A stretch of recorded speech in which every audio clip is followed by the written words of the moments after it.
wajigii labaad ee dardargelinta nabadaynta iyo isdhexgalka beelaha walaalaha ee wadadega deegaamada hawdka ah ee Nugaal iyo Sool ayaa waxa uu ka furmi doonaa deegaanka Saaxadheer waxaana maanta magaalada Buurtile si weyn loogu soo dhaweeyay wafdi ballaaran oo hogaaminayo Islaam Bashiir Islaan Cabdillah Islaam Farax ayna weheliyaan isma ay kamid yihiin Imaam Cabdi Wahaab Maxamuud Guray Amiir Maxamuud Yuusuf nabadoono ganacsato iyo mas'uuliyiin kale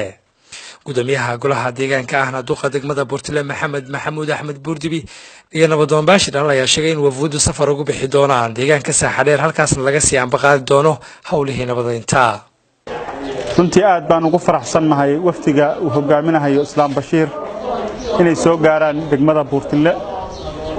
waxa jiray safar aanu ka sii ambaqaadi doono degmada Buurtile waanu ku tagayno deegaanka Saaxadheer maadaama halkaas colaadii dhacday waagi dhaweyd lagu soo aftaray deegaanka Meegagle kulankii koowaad waxa hadda la gudagalayaa fayskii labaad ee nabadaynta isdhexgalka dadkii walaalaha ee muddo kala xanibnaa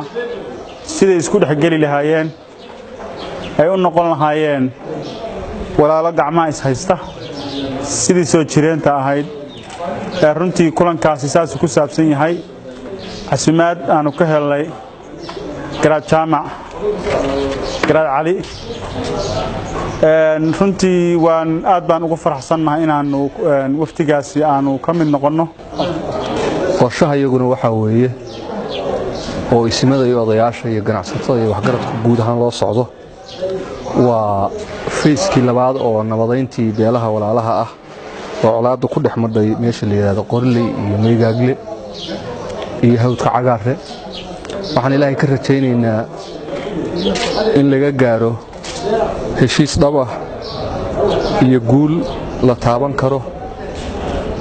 waxaan hadda ku wajahanahay safarka iyagu gobolka Mudug oo ismada ka soo bilowday ilaa Nugaal